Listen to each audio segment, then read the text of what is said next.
Hola, buenos días.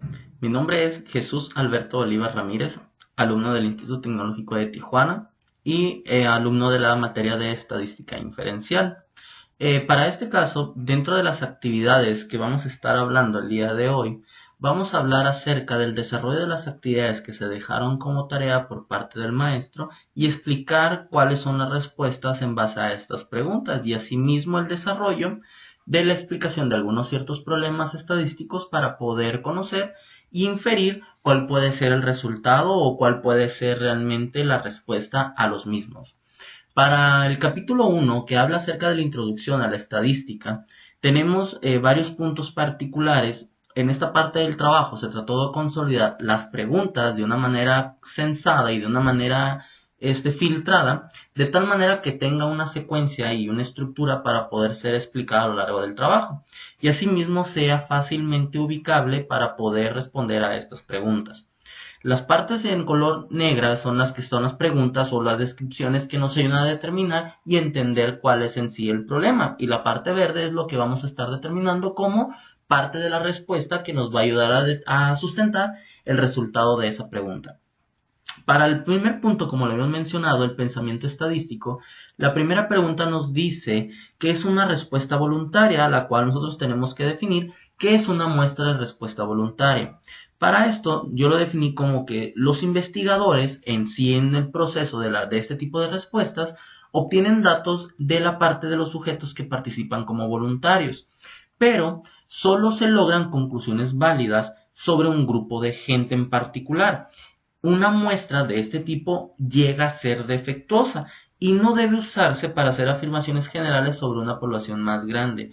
Al ser una respuesta voluntaria, estamos considerando que nuestro nivel de muestra debe de ser equiparable con la cantidad de la población que queremos evaluar.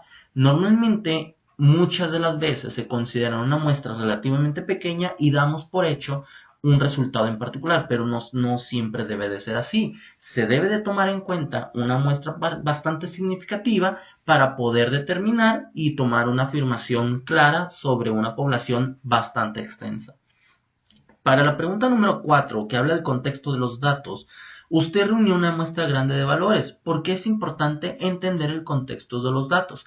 Pues primeramente, para saber qué nos están indicando los valores que se están representando, de dónde provienen y con la finalidad que se está recabando. Esta parte es esencial para poder determinar hacia dónde o definir el rumbo de la investigación en particular. Por otro lado, en los ejercicios 7 al 14 debemos utilizar el sentido común para determinar si el acontecimiento descrito puede ser imposible, puede ser posible, pero muy probable o posible y probable. Para el problema 11, define acerca de la Suprema Corte que todos los magistrados de la Suprema Corte de Estados Unidos tienen la misma fecha de cumpleaños. Para este caso yo lo coloqué como posible, pero muy poco probable, ya que puede ser posible primeramente porque tenemos a nuestro core donde se está centrando la Suprema Corte de Justicia o de Estados Unidos. Para este caso, la capacidad o que todos tengan la misma fecha de cumpleaños puede llegar a ser posible. Se puede presentar en 1, 2, 5 casos probablemente, pero es muy poco probable que realmente todos coincidan con la misma fecha por la magnitud de las personas y además al ser un evento un poco probable también a sí mismo, ¿no? Pero es posible. Para el número 28, los accidentes de vehículos todoterreno, en la Associated Press publicó un artículo con el título Accidentes de vehículos todoterreno causaron la muerte de 704 personas en 2004. El artículo señalaba que se trataba de un nuevo récord y lo comparó con las 617 muertes del año anterior. También se incluyeron otros datos sobre la frecuencia de las lesiones. Para esto, ¿qué valor importante no se incluyó y por qué es importante? Para estas dos comparativas, faltó anexar el contexto de los datos, pues ya que se desconocen los objetivos de dicha publicación, asimismo como la fuente de dónde fue extraída y dónde se realizó este dato comparativo. Podemos recibir información o podemos obtener información de diferentes fuentes, pero es importante conocer cuál fue el objetivo de estudio y asimismo la fuente de dónde viene, porque al inicio nos habla acerca de que el título es Vehículos todoterreno, pero en el artículo del año anterior no muestra cuál fue el objetivo principal, solamente que el récord se comparó a 617 muertes, pero desconocemos acerca de qué. Para los tipos de datos, los datos cuantitativos y categóricos, es importante saber cuál es la diferencia entre los datos cuantitativos y los datos categóricos. Para los datos cuantitativos se define que estos consisten en números que representan conteos o mediciones. Como un ejemplo son las edades, en este caso en años, de los participantes de una encuesta. Para el rubro categórico, a este le hablamos respecto a los nombres o etiquetas que no son números y que no son cuantificables en un cierto rango, pero por lo tanto no representan conteos ni mediciones, como lo mencionábamos en un momento. Un ejemplo puede ser la afiliación a partidos políticos de los participantes en una encuesta, lo cual puede ser bastante, ¿no? En los ejercicios 13 a los 20 se determina si los valores dados provienen de un conjunto de datos discretos o continuos. Para la pregunta 13 nos menciona dispositivos para cruzar las calles en la ciudad de Nueva York. Hay 3.250 dispositivos para cruzarlos. Los peatones tienen que presionar el botón de dichos dispositivos ubicados en las intersecciones de tránsito para controlar las luces del semáforo. Se descubrió que dentro de estos 3.250, 2.500 de dichos dispositivos no funcionan, según datos del artículo For Exercise in New York Futility, Push Button, de Michael Luo, New York Times. Para este caso nos menciona que debemos identificar si estos provienen de un conjunto de datos discretos o continuos. Para este caso particular yo lo defino como un dato discreto, ya que pues no se pueden contar. En este caso tendría que ser un estudio bastante amplio y poder definir qué de estos dispositivos realmente no funcionan, pero es muy complicado, ¿no? Y esto básicamente son discretos ya que se pueden contar, pero retoma más tiempo. En los ejercicios 21 al 28 nos solicita determinar cuál de los 4 niveles de medición, ya siendo nominal, siendo ordinal, de intervalo o de razón, es el más adecuado respecto a la pregunta. Para este caso tenemos un punto muy particular de unas temperaturas reales en grados Fahrenheit que aparece en el conjunto de datos 11 del apéndice B. Y el artículo 11 del apéndice B habla acerca de estos valores con fechas, con reales mínimos y máximos, asimismo como los pronósticos máximos, así como también la lluvia, ¿no? La presencia de precipitación. En este caso yo lo defino como un nivel de medición por intervalos, ya que la diferencia entre dos valores de datos cualesquiera tiene un significado en particular. Es decir, si yo quiero evaluar el 1 de septiembre contra el 2 de septiembre, voy a tener un significado de diferencia del cual yo puedo determinar qué es lo que sucedió en un día contra otro. Por esa es la razón de que lo manejamos a través de intervalos. La escala para calificar los alimentos. En la pregunta número 35, un grupo de estudiantes elaboró una escala para calificar la calidad de los alimentos en la cafetería, donde 0 representa neutral, ni buena ni mala. A los alimentos de mala calidad se les asignaron números negativos y a los alimentos de buena calidad se les otorgan números positivos. La magnitud del número corresponde al grado de buena o mala calidad. Los primeros 3 alimentos se calificaron con 2, 4 y menos 5. Para esto, ¿cuál es el nivel de medición de este tipo de calificaciones? Y para esto debemos de explicar nuestra respuesta. El nivel de medición al cual yo concluyo es el ordinal, ya que pues pueden acomodarse en algún orden los datos, aunque las diferencias entre los valores de los datos no pueden calcularse o carecen de un significado en particular. Para el número 4, que es el pensamiento crítico, la pregunta 3 nos dice que ¿qué correlación y casualidad con el uso de los datos del FBI y de la Oficina del Alcohol, Tabaco y Armas de Fuego, el Bureau of Alcohol, Tobacco and Firearms, métodos estadísticos demostraron que para diferentes estados de Estados Unidos existe una correlación o una asociación entre el número de las armas automáticas registradas y la tasa de homicidios? Para esto podemos concluir que un incremento en el número de armas automáticas registradas causa un aumento de la tasa de homicidios. Por otro lado, ¿podríamos reducir la tasa de homicidios disminuyendo el número de armas automáticas registradas? Para este punto en particular no podríamos concluir que una variable causa a la otra. Una correlación no implica casualidad. No se puede encontrar una asociación estadística entre las variables, por lo que no se puede determinar que la modificación de una impacta a la otra. Sabemos que es cierto que incrementan, pero de alguna manera no podemos dar por hecho que el número de armas registradas va a incrementar el número de homicidios. Muchas de las veces las no registradas son las que incrementan estos homicidios. Por eso la parte que no podemos dar una correlación, porque esta no implica una casualidad.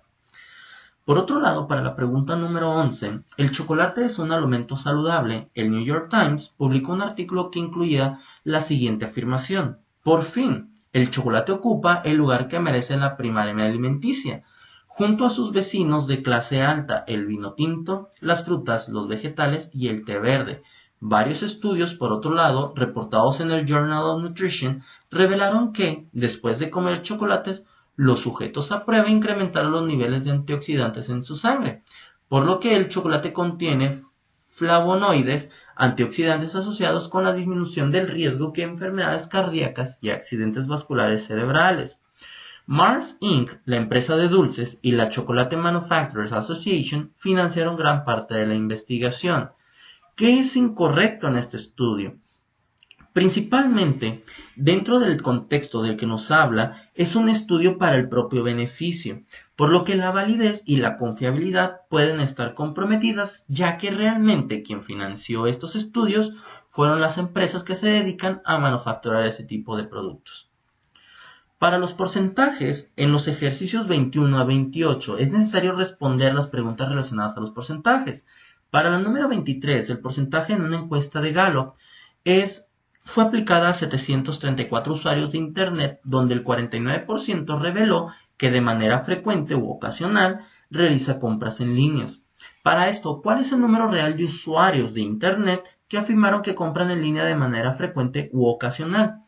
Este tipo de análisis se encuentra una falta de correlación entre las variables, ya que se vuelve inviable determinar el número exacto de personas que compraron en línea simplemente si decimos que un 49% reveló de manera frecuente o ocasional realiza estas compras, pero no tenemos un estudio más a detalle que nos determine que realmente esos 49 fueron los que realmente realizaron ocasionalmente o frecuente estas compras. Por otro lado, de estos 734 usuarios de Internet encuestados por Gallup, 323 dijeron que de manera frecuente u ocasional realizan planes de viaje consultando información en línea. ¿Cuál es el porcentaje de personas que afirmaron de manera frecuente o ocasional realizan planes de viaje consultando información en línea? Como aquí ya tenemos un punto objetivo que dice 323 dijeron, por lo tanto podemos tomar una relación en una regla de 3.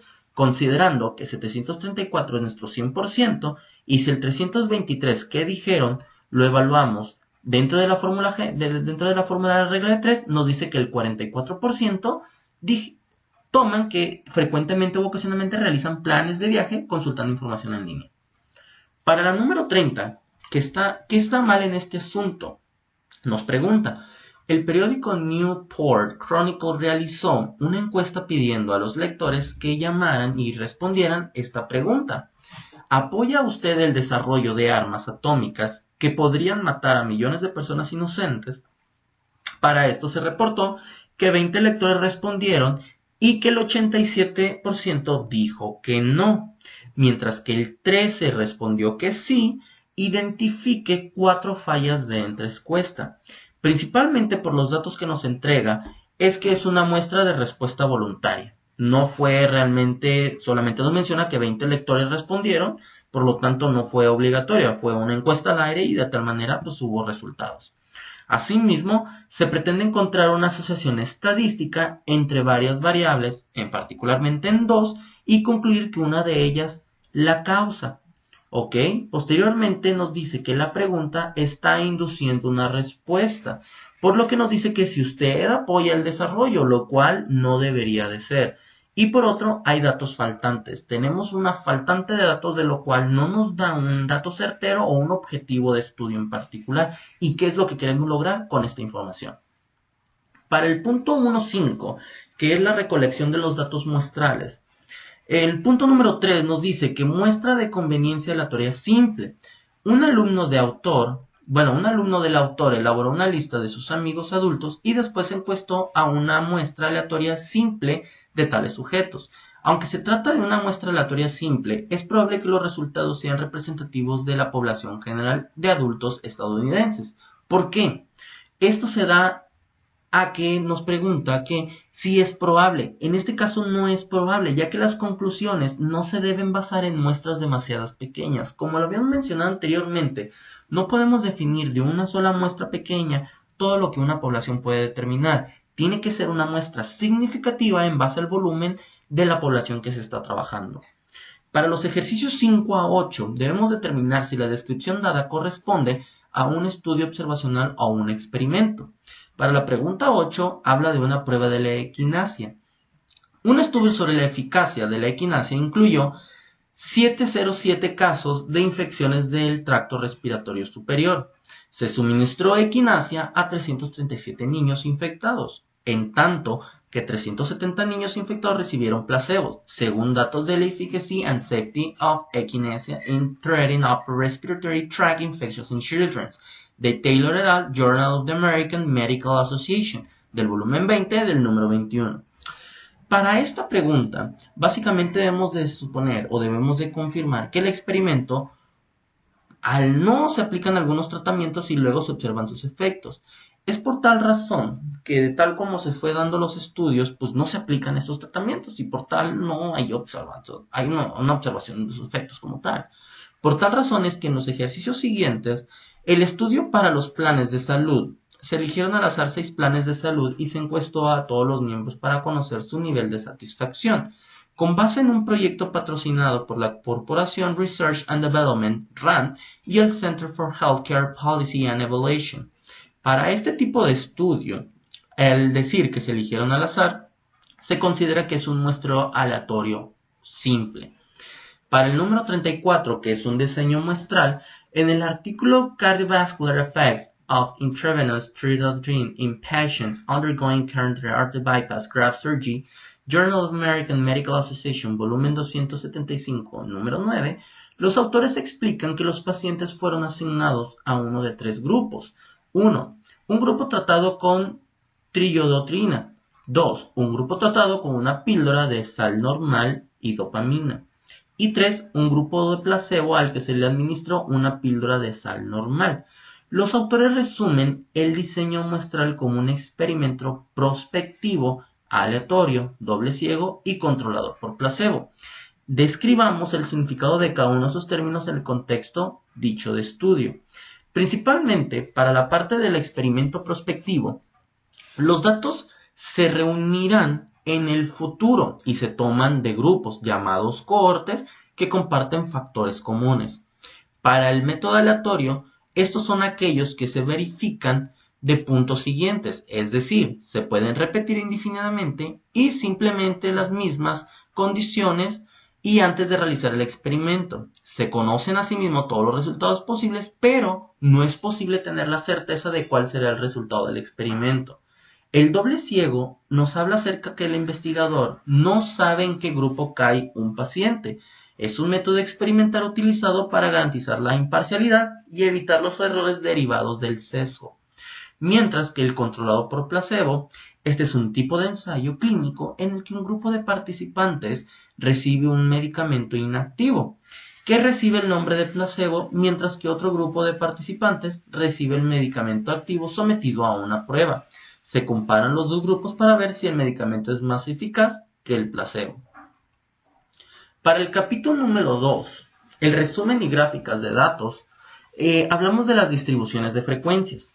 Para este punto debemos indagar que ya hablamos de un método estadístico en base a una relación de frecuencias, hablamos de una repetitividad de datos, y donde estos se encuentran y caen dentro de un rango especificado. Para el problema número 2, hablamos de la distribución de frecuencias relativas después de conseguir una distribución de frecuencias relativas que resuma las puntuaciones del CI de estudiantes universitarios. Para esto, ¿cuál debería ser la suma de las frecuencias relativas? Esta tiene que ser de 1 o a 100%. No hay de otra. Las frecuencias relativas nos dice toda la acumulativa de todo lo que se dio y debe de ser 100% cerrado, desde el 1 hasta el 0 al 100. Por lo tanto, para el siguiente ejercicio, en la identificación de la distribución, si hacemos una interpretación estricta de los criterios relevantes descritos en la página 50, parece que la distribución de frecuencias del ejercicio 5 tiene una distribución normal. Si los criterios se interpretaran con poco rigor, parecería que la distribución es normal. Para esto vamos a evaluar los datos. Principalmente aquí tenemos los cigarrillos sin filtro y las frecuencias que se encuentran dentro de este rango. De 10 a 13 encontramos la frecuencia de 1 y asimismo hasta el rango 26-29 una frecuencia de 2. Para responder las preguntas anteriores, parece que una distribución de frecuencias tiene una distribución normal. Para esto definimos que no tiene una distribución normal, ya que al inicio de las frecuencias son relativamente bajas en comparación con las últimas, y después se incrementan hasta un punto máximo y luego vuelven a disminuir. Si podemos darnos cuenta, empieza en 1, posteriormente en 0, que queda en el centro con 15, baja 7 y baja 2. Ahora, la pregunta número 2 nos dice si pareciera que la distribución es normal. Si alteráramos poco el número 0, probablemente la simetría y el resto de las frecuencias podrían decir que parecieran que están en una distribución normal, pero con los datos tal cual como se manifiestan actualmente, no lo es. Ahora, para el problema número 24, que hablamos acerca de los pesos de papel desechado, como parte del proyecto Garbage de la Universidad de Arizona, se analizó la basura desechada de 62 hogares, remitiéndonos a los 62 pesos de papel desechado en el conjunto de datos 22 del apéndice B, y construyamos una distribución de frecuencias, iniciando con un límite inferior de clase de 1 libra y utilizando una anchura de clase de 4 libras. Parece que los pesos del papel desechado tienen una distribución normal. Compare los pesos del papel desechado con los pesos del metal desechado consultando la distribución de frecuencias de la página, del ejercicio 7 de la página 790. Para este problema, si al observar la gráfica, tal cual como la tenemos aquí actualmente, podemos apreciar cómo la distribución de las frecuencias sigue un patrón normal. Sin embargo, la distribución de frecuencias del peso del papel con respecto al peso del metal en ambos casos se cumple con una distribución normal. Pero estos datos, ¿cómo lo definimos? A través del largo de Minitab. Para Minitab, en nuestro caso, ya tenemos unos ejercicios previamente realizados, los cuales obtuvimos a lo largo del estudio del libro y el estudio del desarrollo del problema. Para este problema en particular, nosotros lo llamamos como el del papel, para poderlo identificar mucho más fácilmente y poderlo trabajar a lo largo de la evidencia. Para este caso, como mencionábamos, este registro de datos tenemos una gama diferente de información en el cual nosotros tenemos información del hogar, información del tamaño, así mismo como de metal, papel, plástico y otros materiales. Sin embargo, para este estudio nos pide determinar si la gráfica o los datos constituyen una distribución normal. ¿Cómo podemos determinar la información en base a esto? Pues principalmente yéndonos a la parte del menú de gráficas, yéndonos al histograma, y en el histograma definimos una histograma simple, en el cual nosotros tenemos que elegir nuestro rubro a evaluar, que en este caso estamos hablando del papel. Y como ya en este trabajo lo teníamos previo, nosotros podemos realizar nuevamente el ejercicio y seleccionamos la variable nuevamente. Para este caso le damos aceptar y nuestra gráfica empieza a trabajar a lo largo de Minitab y por tanto nos muestra una gráfica similar de aquí. Pero la gráfica nos está solicitando que estén dentro del rango de 1 a 4, tal cual como lo vemos en este punto. Por tal razón nosotros, al momento de trabajarlo, estamos viendo que esto lo podemos actualizar. ¿Cómo lo podemos realizar? En la alineación, vamos a seleccionar la gráfica. Ok, nos vamos aquí a esta parte. Damos en la parte de seccionamiento, tenemos una parte de intervalos automáticos, pero como podemos darnos cuenta, no tiene los intervalos requeridos de lo cual el problema nos está pidiendo.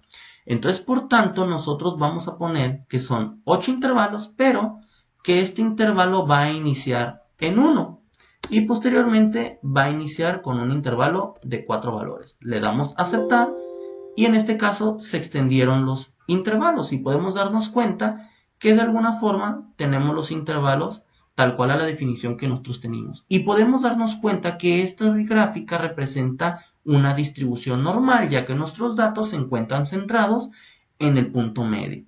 aunque están cargados hacia un lado, pero esto nos quiere indicar que nuestros datos están correlacionados uno contra otro.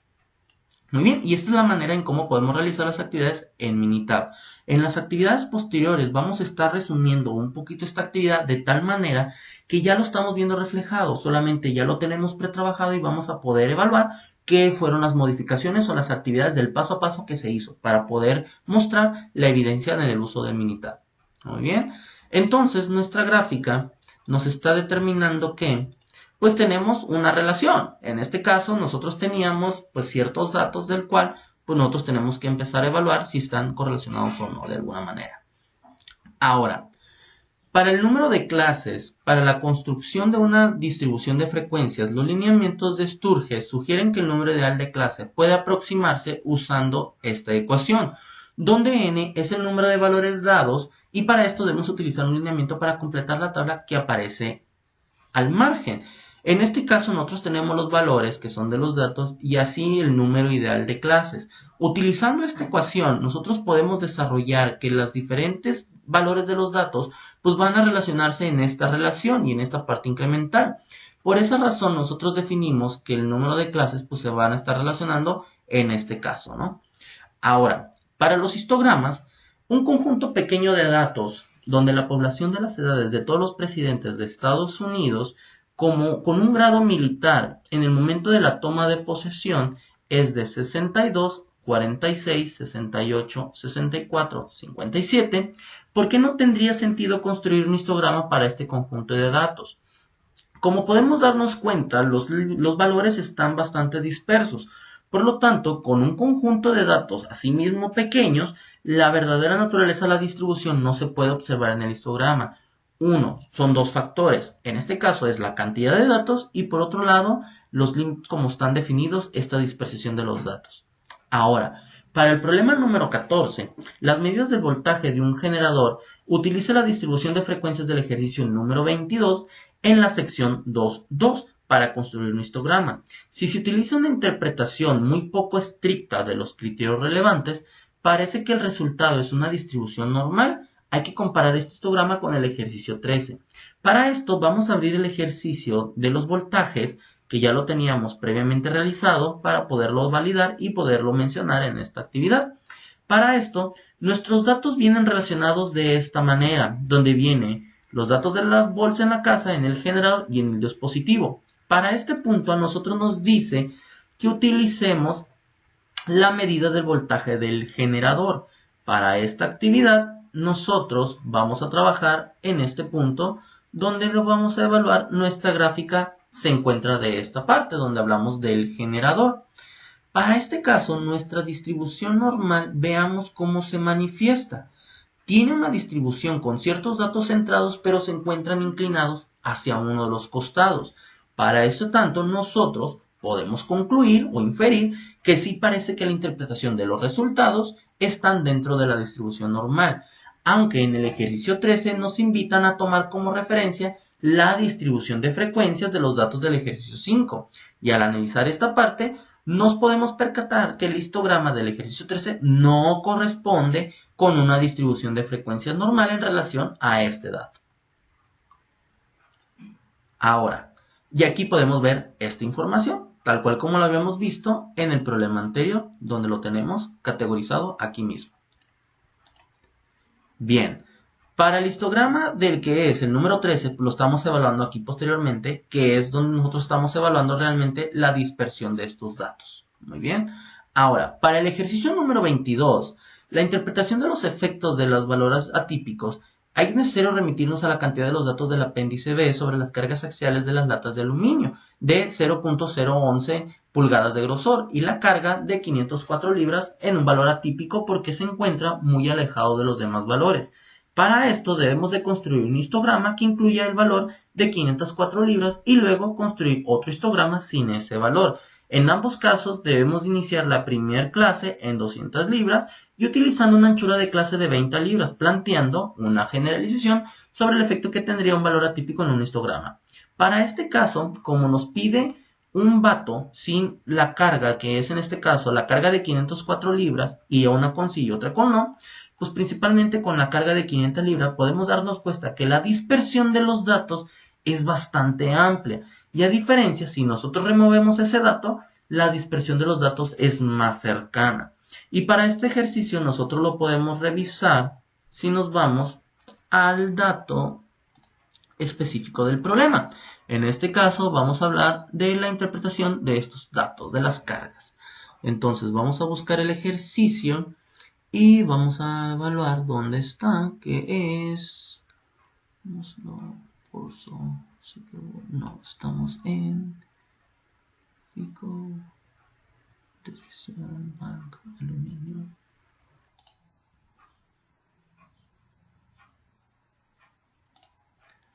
Bueno, continuando, ya regresamos y encontré el archivo del aluminio. Aquí lo teníamos un poquito perdido. Entonces, para esta actividad, como lo mencionábamos en el trabajo anterior, nos menciona que evaluemos los datos con y sin un registro. Entonces, para esto, nosotros podemos darnos cuenta que tenemos aquí el valor del primero y el valor del segundo sin un valor en particular. Por lo tanto, nuestra gráfica la podemos ver reflejada de esta manera y asimismo podemos verla reflejada también sin el otro valor. Para este caso, nosotros nos vamos a dirigir para este dato que tenemos aquí, que es el CAN 111 y el CAN 111 como tal, y tenemos aquí nuestra primera grafiquita. Pero vamos a relacionar nuestro histograma con el otro valor para poderlo evaluar y vamos a definir el CAN 109. Y de esta manera podemos darnos cuenta de cómo la distribución de los datos se va a ver un poco más dispersa. Bueno, aquí me está considerando otros datos informativos. Vamos a cerrar. Vamos a decir la histograma nuevamente. Aceptar. Y vamos a elegir sin un valor y sin otro. Este de aquí nos va a decir que vamos a determinar. Ok, parece ahí va. Muy bien, aquí podemos ver, darnos cuenta de unos ciertos datos, pero aquí tenemos un... Muy bien, entonces continuando con las actividades, nosotros vamos a volver a trabajar y vemos cómo tiene esta distribución. Por lo tanto, podemos decir que la distribución de las frecuencias donde se incluye el valor de 504 libras es una distribución que no es normal, la cual podemos ver reflejada aquí. Y por otro lado, con la aparición del histograma que se elabora a partir de la eliminación de la carga de 504 libras, se puede apreciar que las cargas ahora sí se encuentran dentro de una distribución normal, aunque cargadas hacia uno de sus lados inferiores.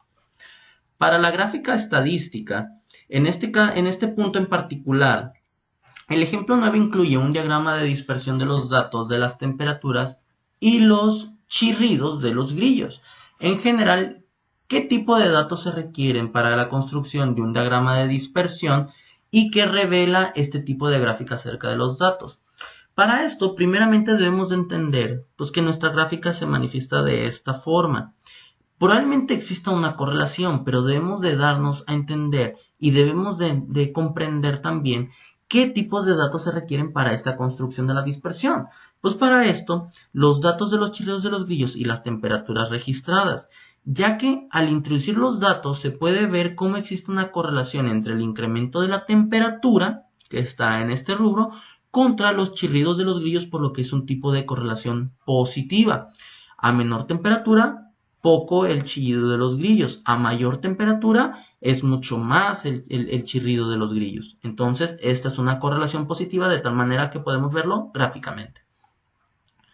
Para construir una gráfica de Pareto para matrículas de licenciaturas, en la tabla 2-2, basada en los datos del US National Center for Education Statistics, se muestra la distribución de matrículas de estudiantes de licenciatura y debemos de construir una gráfica de Pareto con los datos de esta tabla.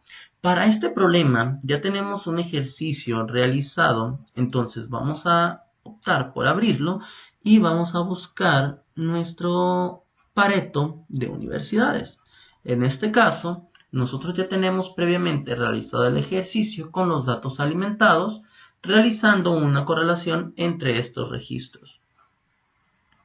Muy bien, nuestro Pareto nos dice que dentro del estudio tenemos que evaluar estos porcentajes, que son 36.8, que son 40, 1.60 y 21.90. Entonces, en nuestra correlación de los datos, nuestro Pareto lo vamos a realizar de esta manera. Aquí tenemos un poco de un diagrama donde nosotros definimos cuáles son los pasos a seguir. Para este punto, si lo podemos volver a rehacer, nos vamos a ir al valor de nuestra gráfica, nos vamos a ir a estadística, nos vamos a ir asimismo posteriormente al siguiente paso, que son herramientas de calidad, y después nos vamos a ir al punto donde nos dice Paretos, que es el punto número 2. Entonces nos vamos a ir nuevamente al archivo, vamos a hacer herramientas de calidad, diagramas de Pareto, y vamos a definir las variables que queremos controlar. En nuestro caso, queremos tomar el defecto de los datos se atribuyen a universidades, pero nuestras frecuencias están en las frecuencias relativas, y por lo tanto debemos de combinar los efectos restantes en la categoría después de un porcentaje de 95%. Le damos a aceptar, y esto nos genera nuestra gráfica Pareto, de tal manera que nos determina pues cómo se relacionan nuestros datos en un 80-20. Muy bien, entonces para esta actividad cumplimos con el requerimiento y lo podemos ver de esta manera en nuestra actividad. Ahora, la gráfica de Pareto de grupos sanguíneos, debemos de construir una gráfica de Paretos que describa la distribución de los grupos sanguíneos del ejercicio 29 en la sección 2. Para este grupo sanguíneo que tenemos aquí, vamos a cerrar todas las ventanas del Minitab para poder continuar con la siguiente visión. Entonces vamos a buscar esa actividad de los grupos sanguíneos. Y en nuestro grupo, aquí se encuentra, ya lo tenemos previamente con los datos cargados, vamos a realizar la siguiente actividad similar a como lo teníamos previamente, y vamos a poder evaluar de la manera donde dice gráficos, nos vamos a estadística, nos vamos a herramientas de calidad, nos vamos a diagrama de Pareto y definimos el grupo sanguíneo y la frecuencia con un porcentaje del 95%. Al definir nuestro grupo, vamos a darnos cuenta que nuestra gráfica se centra de esta manera. Y nuestro 80-20 se centra en que los O, el grupo sanguíneo, son los que tenemos el mayor cúmulo de información. Y asimismo son los que representan nuestro 20%. Muy bien. Entonces, continuando con la actividad, avanzamos con las gráficas de tallo y hojas expandidas y condensadas. Para este punto debemos remitirnos a la gráfica de tallo y hojas del ejemplo 5 para realizar lo siguiente. En este punto vemos que la gráfica de tallo pues, representa ciertos valores, donde cada uno de ellos tiene un tallo con decenas de valores y asimismo las hojas que representan en ellos. Para este valor nosotros tenemos los pulsos dentro del por minuto de entre hombres y mujeres. Para este caso, la gráfica de tallo y hoja se puede expandir subdividiendo los renglones en hojas que tengan dígitos del 0 al 4 y dígitos del 5 al 9. Y a continuación se muestran los primeros dos renglones de la gráfica después su expansión. Por lo tanto, nos solicita que completemos los siguientes dos renglones de la gráfica de tallos y las hojas expandidas. Para este ejercicio nosotros tuvimos que haber trabajado con la información previamente y tuvimos que haber calculado esta parte de hojas y tallos. Y nosotros nos vamos al rubro de gráficas y posteriormente definimos en la parte donde dice tallo y hojas. Para esto ya tenemos un ejercicio previamente cargado, entonces lo vamos a localizar para poder realizar la actividad específica del que nos menciona. Los datos normalmente son obtenidos y son capturados manualmente. Sin embargo, hay un punto muy importante que aclarar. En esta actividad, nosotros tenemos los datos de tal manera cargada donde definimos el del 76-72, que en este caso nosotros los tenemos aquí, que es para las mujeres. Para esto, cuando queremos realizar la evaluación de los tallos, nosotros vamos a definir la actividad, nos vamos a ir a gráficas, nos vamos a tallo y hoja, y aquí nosotros vamos a seleccionar nuestra columna donde queremos definir estos datos. Por lo tanto, nosotros pues vamos a evaluar que queremos evaluar el tallo del valor y vamos a definir nuestros tallos. Y si se dan cuenta, de alguna manera corresponde que aquí nosotros dejamos para un valor de 2, pero podemos definirlo para un valor de n mayor a 1. En este caso, nosotros lo que tenemos que hacer es abrir la actividad. Vamos a regresarnos a la actividad, esta la vamos a eliminar. Vamos a abrir estadística, gráfica, tallo y hoja. Y vamos a colocar lo que son los valores que tenemos presentados aquí en esto, que son los pulsos de las mujeres. Vamos a hacer lo que es una transposición para tomar los datos y vamos a realizarlo nuevamente para que quede claro. Vamos a tomar lo que es la columna C2 de pulsos de mujeres, igual lo podemos eliminar. Le damos por variable, le damos aceptar y aquí nos da el número de información, del cual de alguna manera se va representando y nos va dando los datos más significativos en el estudio. Y de esta manera pues vamos tomando los siguientes niveles, de tal forma que nos determina pues en qué posición se encuentra. Muy bien, entonces esto lo vamos a cerrar para poder continuar con las siguientes actividades. En el pensamiento crítico y las gráficas inadecuadas, la ética en la estadística supone que, como reportero de un periódico, usted debe graficar datos que muestren que un alto nivel de tabaquismo causa un mayor riesgo de cáncer pulmonar, puesto que se podría ayudar a la gente y salvar vidas al crear una gráfica que exagere el riesgo del cáncer pulmonar. ¿Sería ético construir una gráfica de este tipo? La respuesta es no, debido a que la gráfica se debe de crear de una manera justa y objetiva. Asimismo, se debe de permitir que los lectores juzguen la información una vez se haya realizado el estudio de manera objetiva y clara, y asimismo en lugar de que sean manipulados por una gráfica confusa.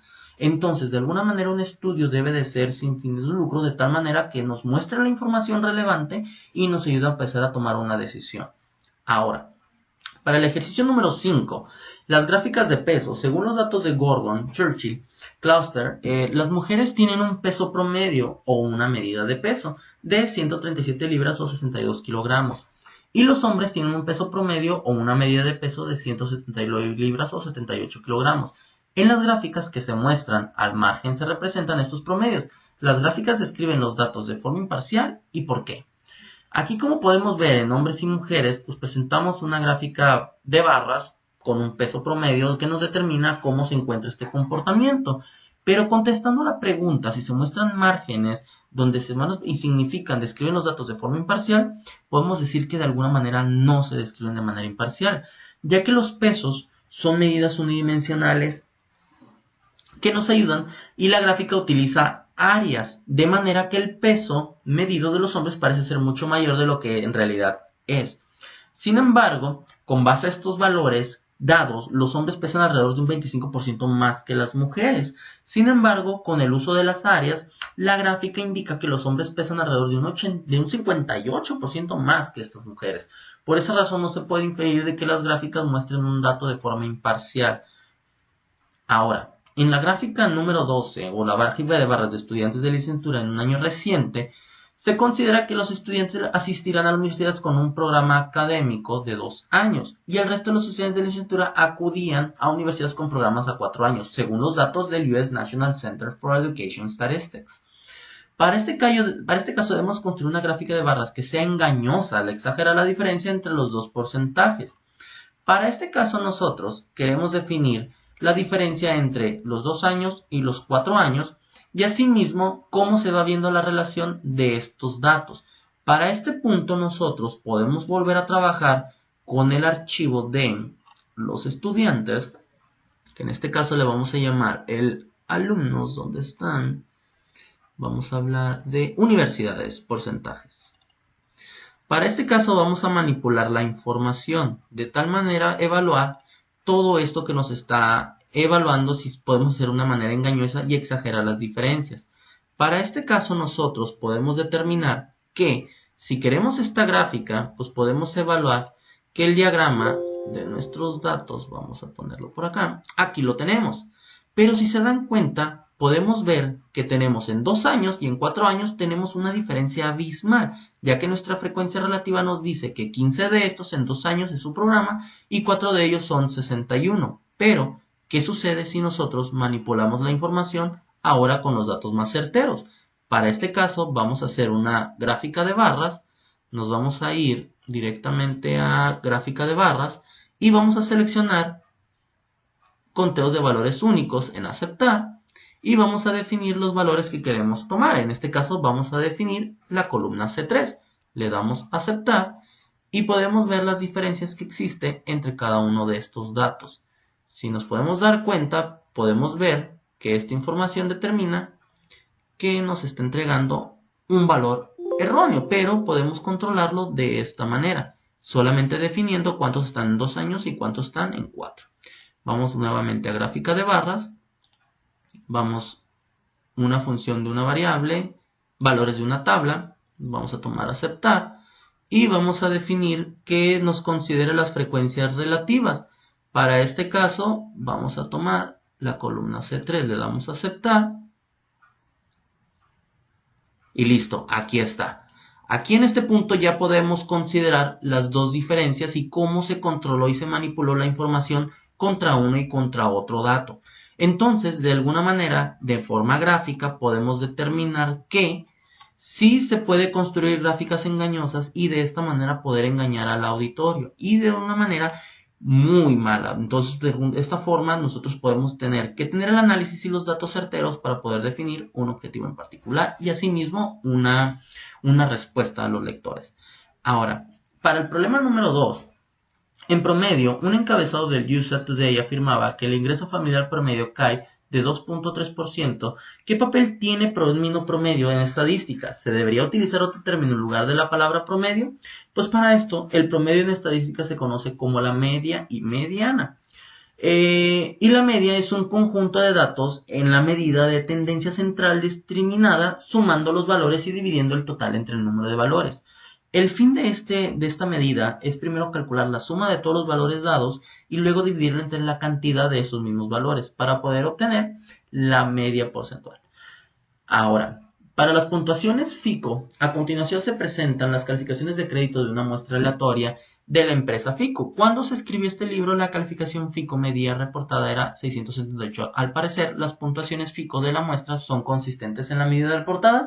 Pues para esto, en los datos que tenemos aquí definimos que se encuentra una discrepancia entre los datos reportados y los obtenidos estadísticamente. Pero ¿cómo validamos esta información? Para esto vamos a abrir un archivo previamente ya creado y trabajado para poder determinar los resultados de este estudio. En este caso voy a cerrar todas las actividades previas y vamos a buscar el archivo previamente trabajado que habla de FICO. Muy bien, aquí ya lo encontramos. Y vamos a determinar cómo la media se ve de esta manera dispersa en relación a estos datos.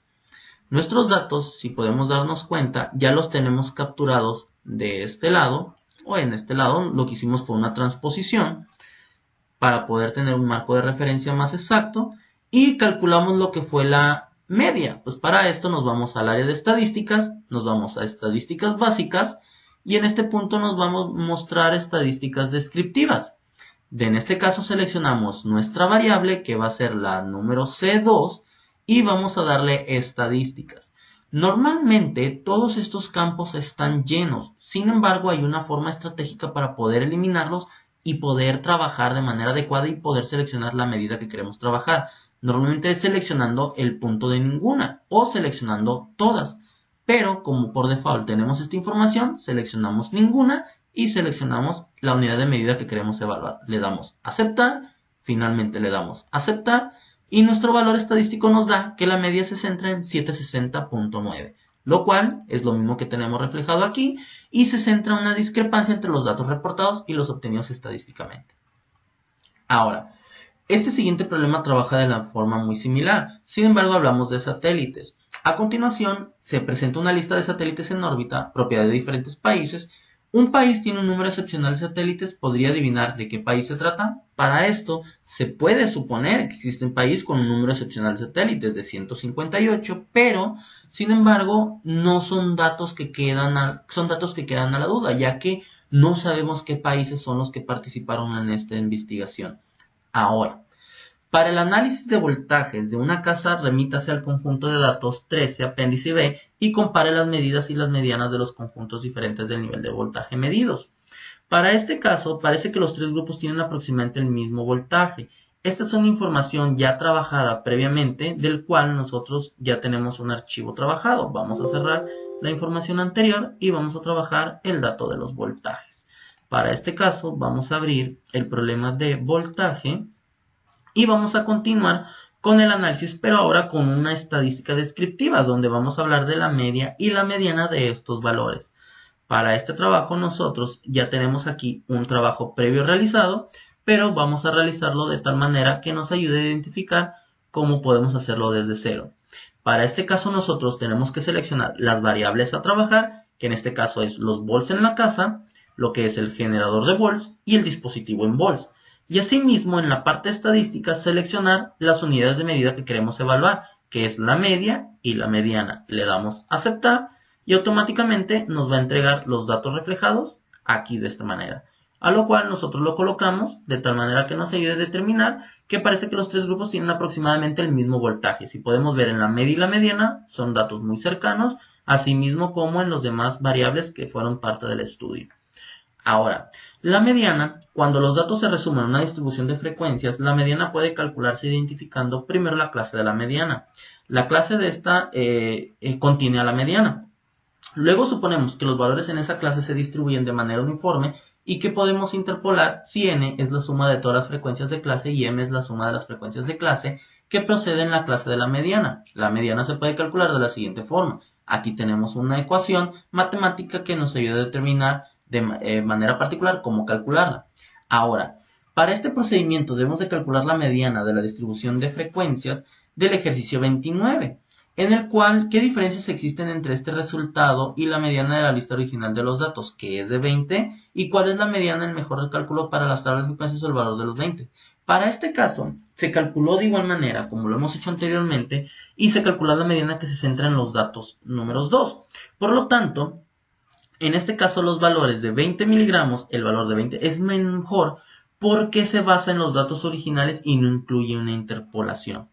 Ahora, para las medidas de variación, debemos realizar una comparación de la variación y identificar cuál de estos datos creemos que tiene mayor variación.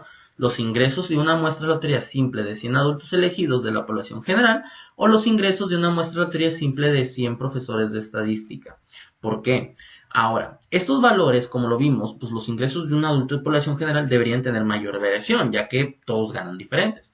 Y los profesores de estadística constituyen un grupo mucho más homogéneo, que probablemente tienen ingresos mucho más similares y por lo tanto se puede ver afectada el estudio en particular. Ahora, en los demás ejercicios podemos ver que tenemos los salarios de entrenadores de fútbol americano del NSCA y que a continuación se presentan los salarios anuales de una muestra aleatoria simple de entrenadores de fútbol americano del NSCA, según datos del USA Today.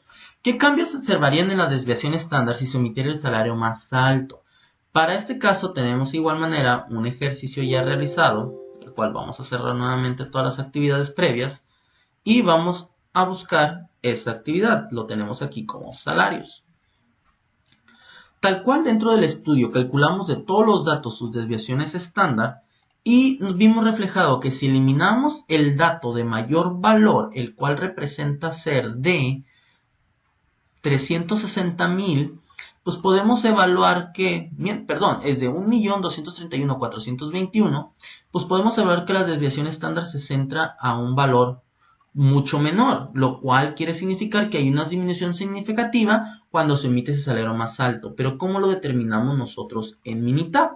Para Minitab nosotros vamos a considerar un dato con el salario más alto y otro dato con el salario sin el salario más alto.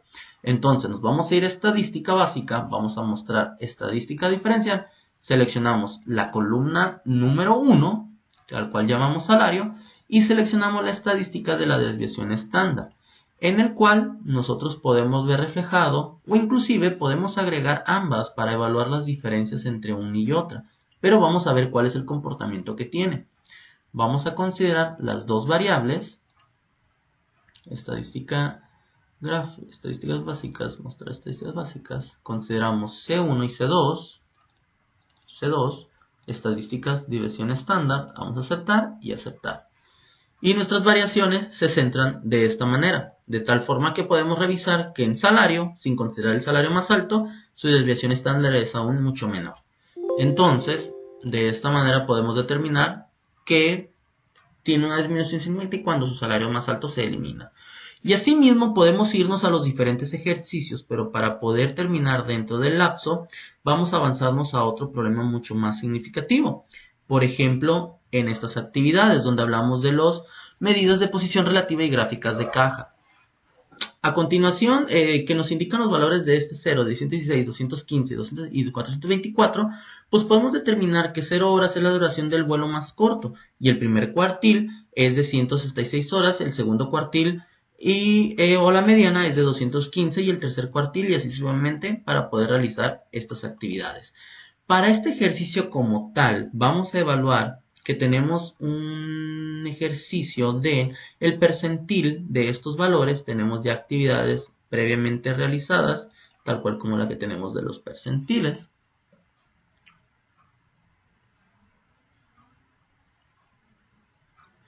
Podemos darnos cuenta que al calcular los percentiles, estos valores los podemos calcular de esta manera, yéndonos a estadísticas básicas y seleccionando mostrar estadísticas descriptivas. Perdón, me confundí, es en gráficas y vamos a...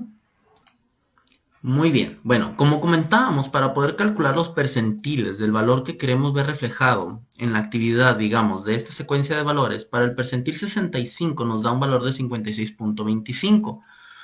Para este dato, nosotros vamos a seleccionar la parte de calculadora y vamos a irnos a seleccionar, en este caso, como ya tenemos un dato registrado, vamos a nombrarlo como número 2, vamos a seleccionar en una función estadística la parte del percentil y lo vamos a nombrar y vamos a seleccionar el dato a analizar, que en este caso son todos los puntos.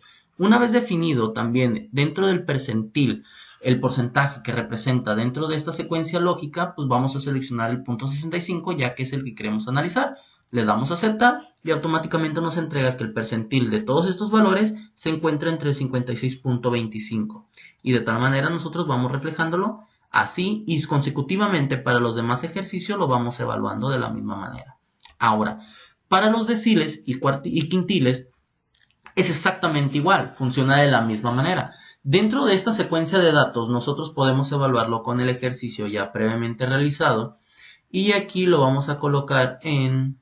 Vamos a ver dónde lo tenemos. Bueno, no lo tenemos almacenado aquí, pero funciona exactamente igual. Vamos a buscar, son los deciles.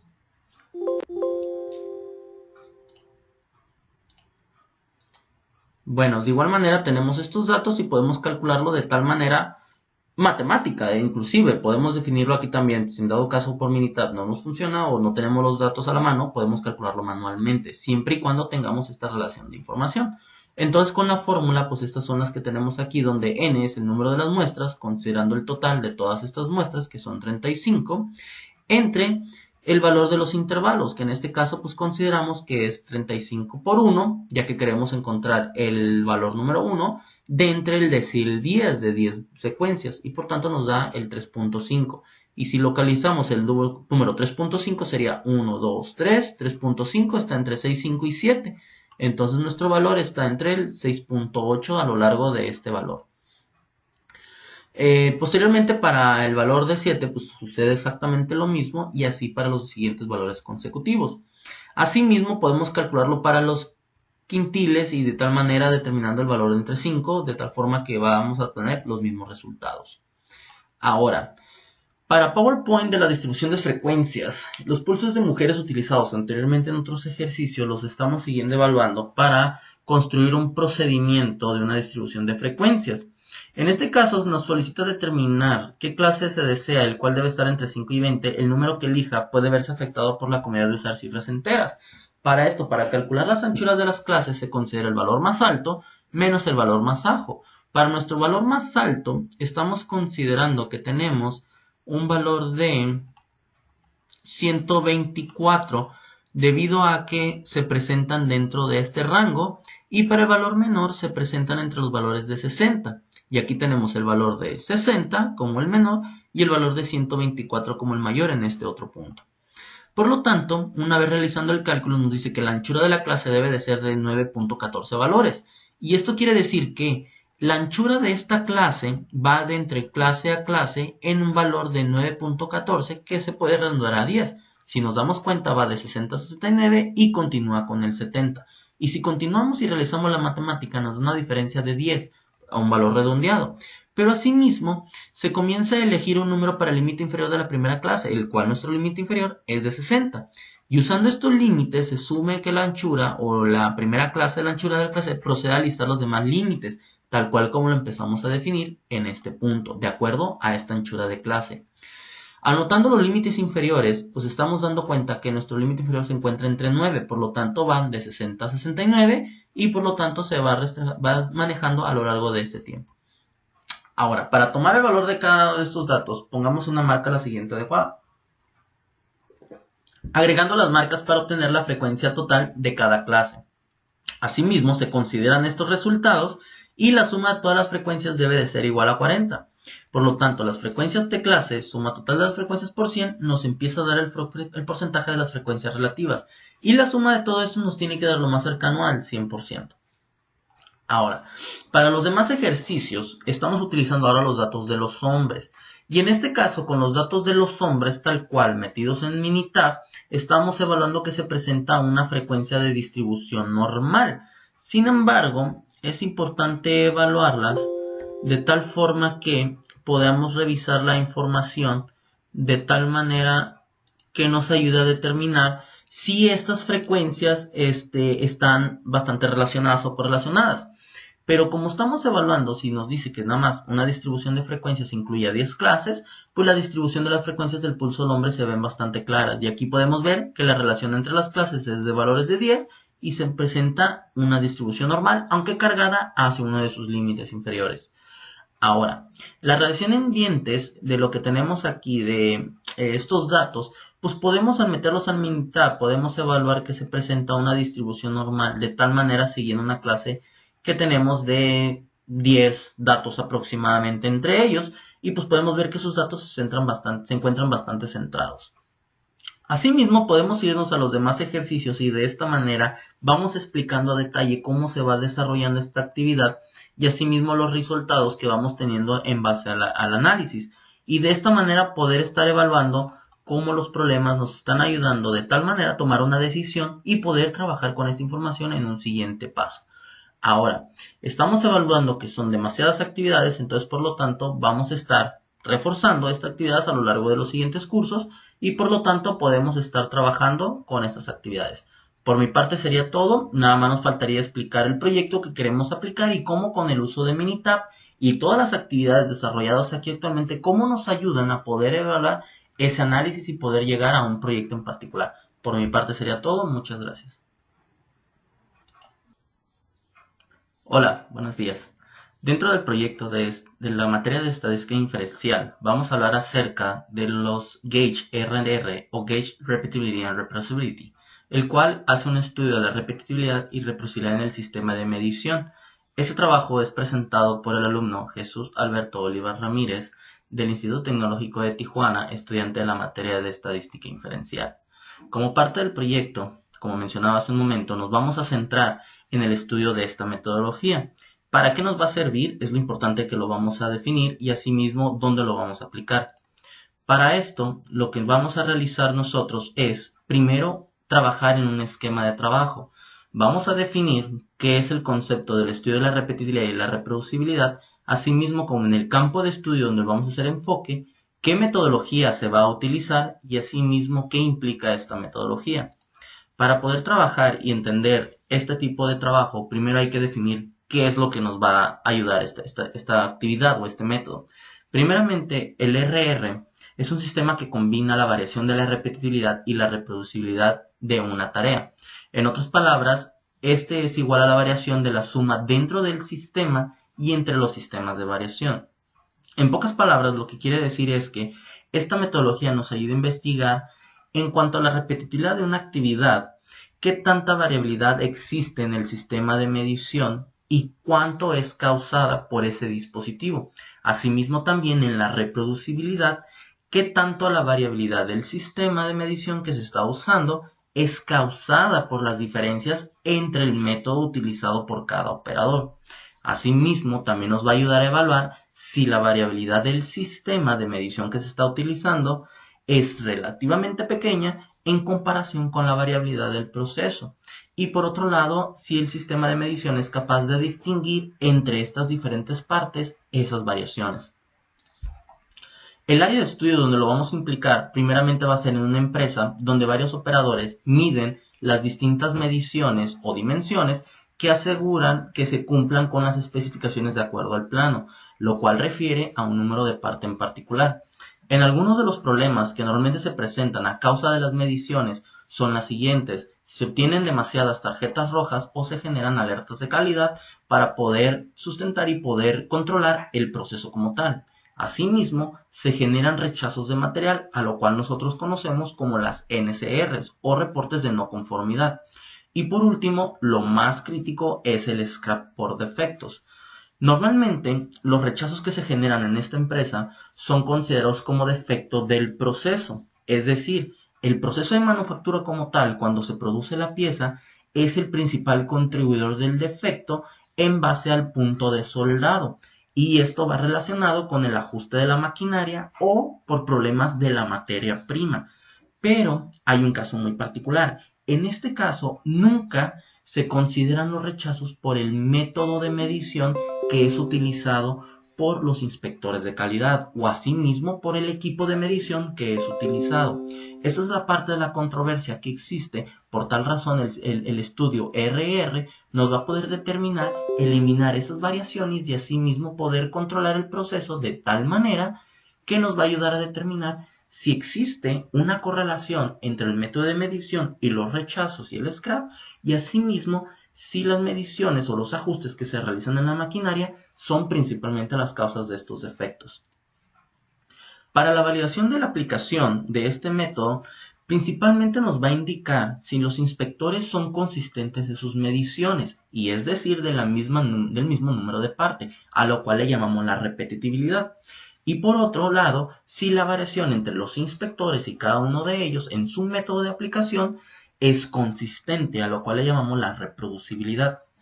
Comúnmente, para el estudio de estos datos o la obtención de los datos se utiliza un sistema llamado SPC.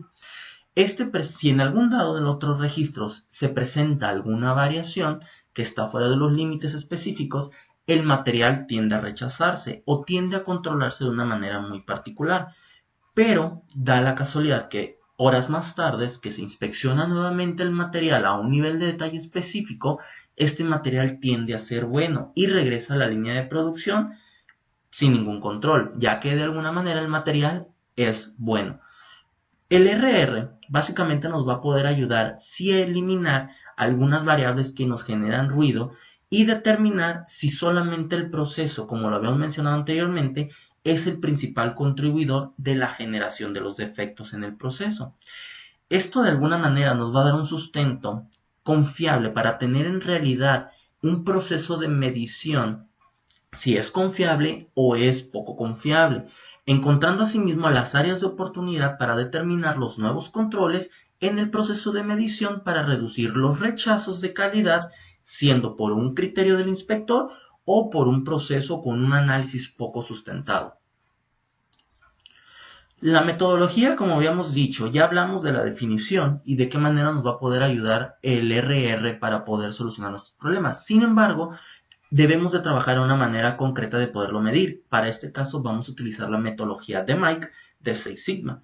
Esta metodología básicamente se constituye por 5 pasos esenciales, los cuales se van desarrollando de paso a paso en una serie de actividades que permite optimizar los procesos reduciendo las variaciones y centrándolos en un valor nominal deseado, es decir, en los objetivos.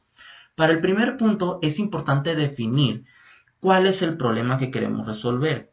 Esto es fundamental, ya que sin ello no vamos a poder dar un segundo paso adelante si en realidad no sabemos qué es lo que queremos trabajar y qué es lo que queremos lograr.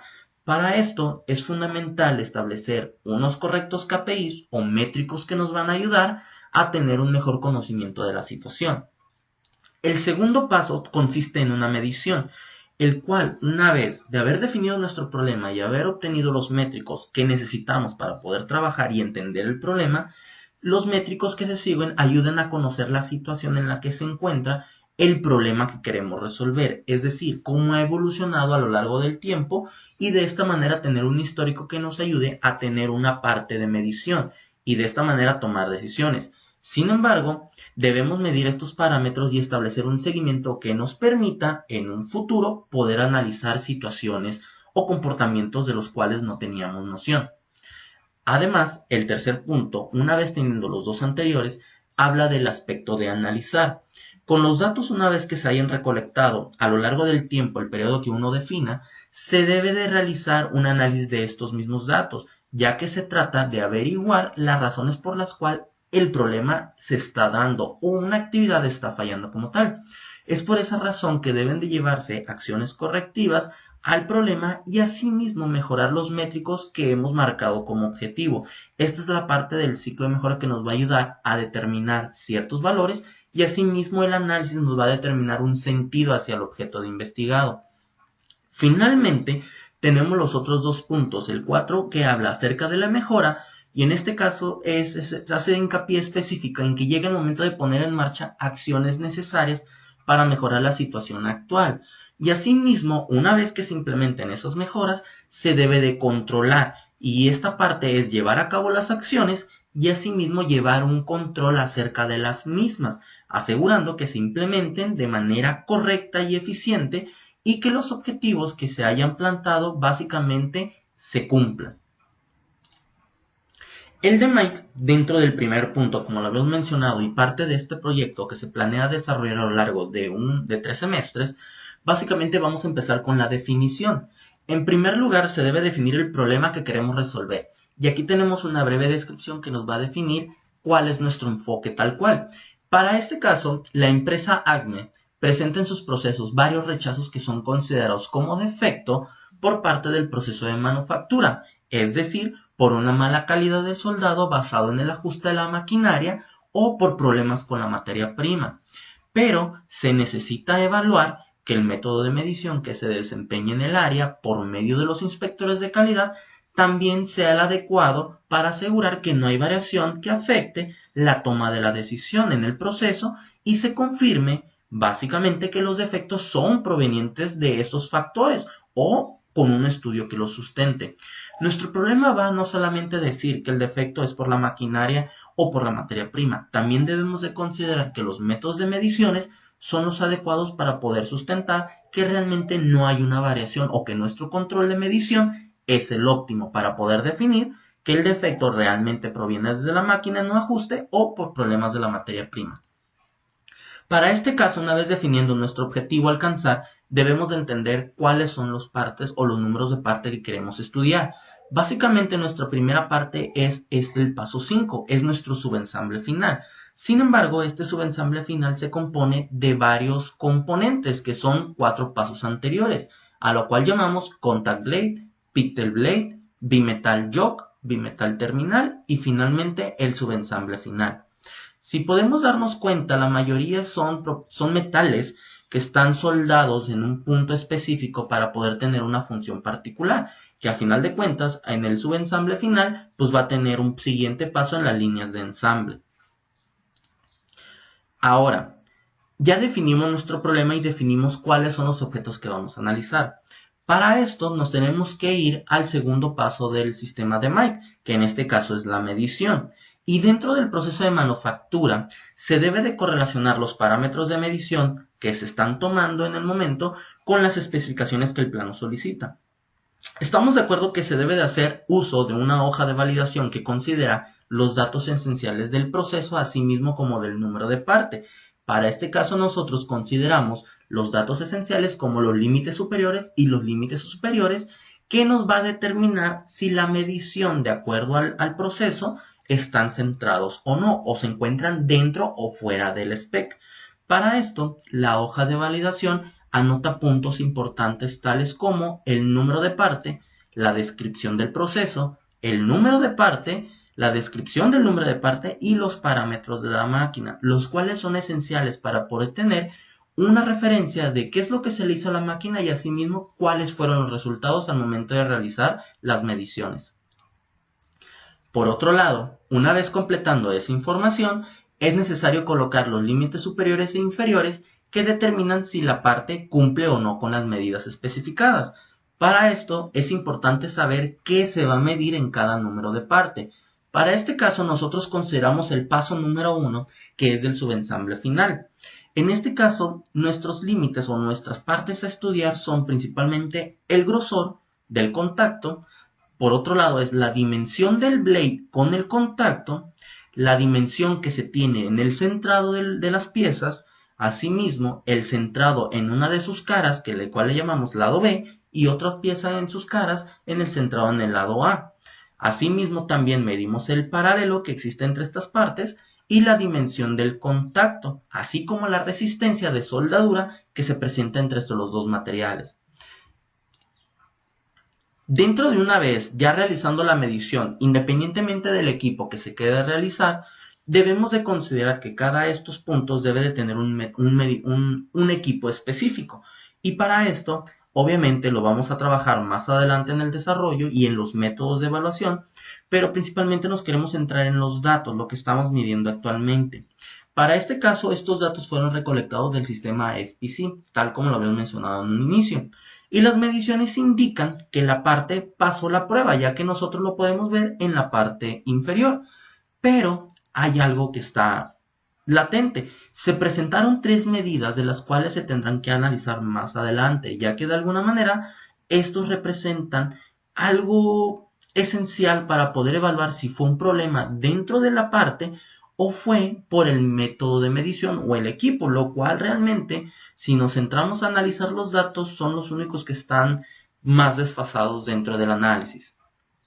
Ahora, dentro de la medición, es importante entender qué es lo que nos va a ayudar a determinar si esta pieza pasa la prueba o no. Para esto nosotros utilizamos un concepto que se llama CP y otro concepto que se llama CPK. Pero para nosotros realmente el que nos interesa mayormente es el CPK, ya que este es un indicador de capacidad real del proceso que tiene para mantener sus datos centrados dentro de sus límites.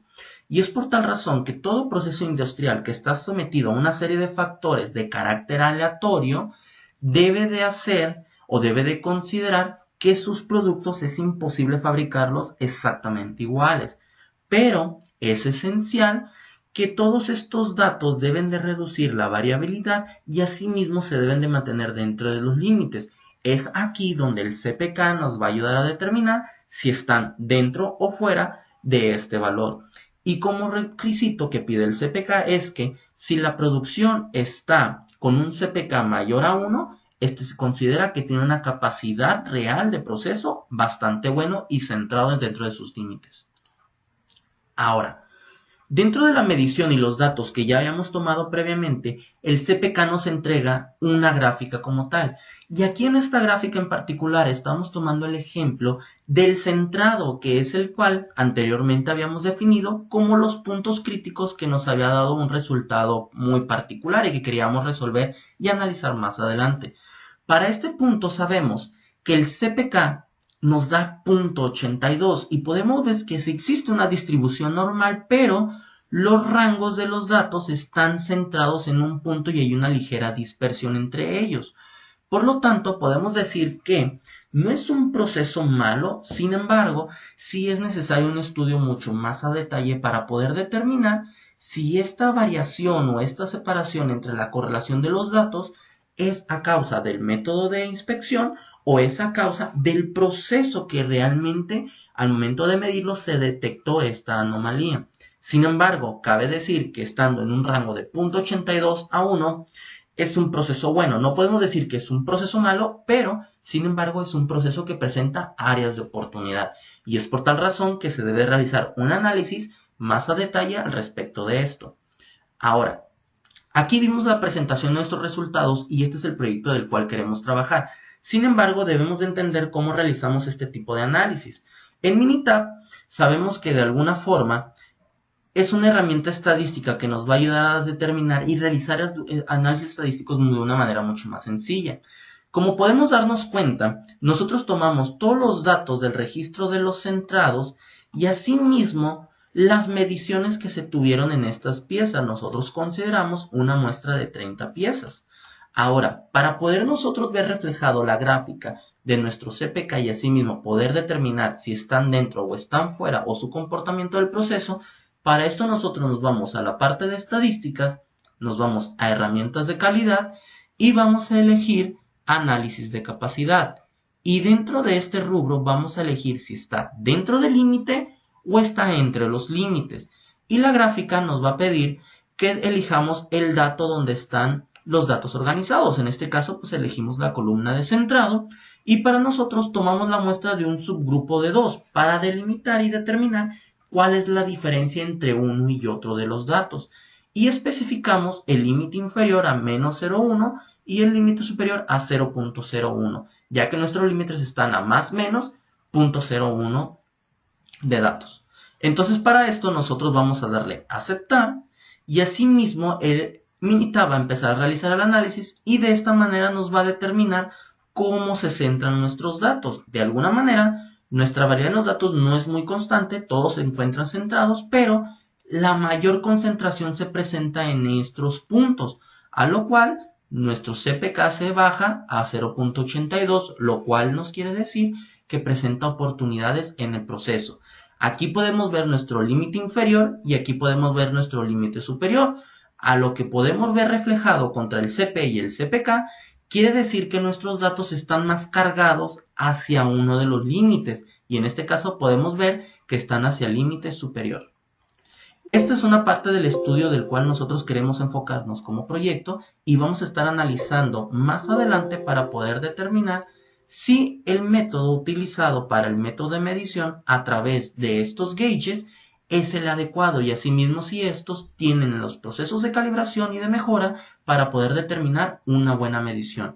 Más adelante, como mencionaba, analizaremos de estos datos y irá evolucionando el proyecto hasta el siguiente punto que es el análisis específico de estas mediciones. Por mi parte sería todo. Muchas gracias.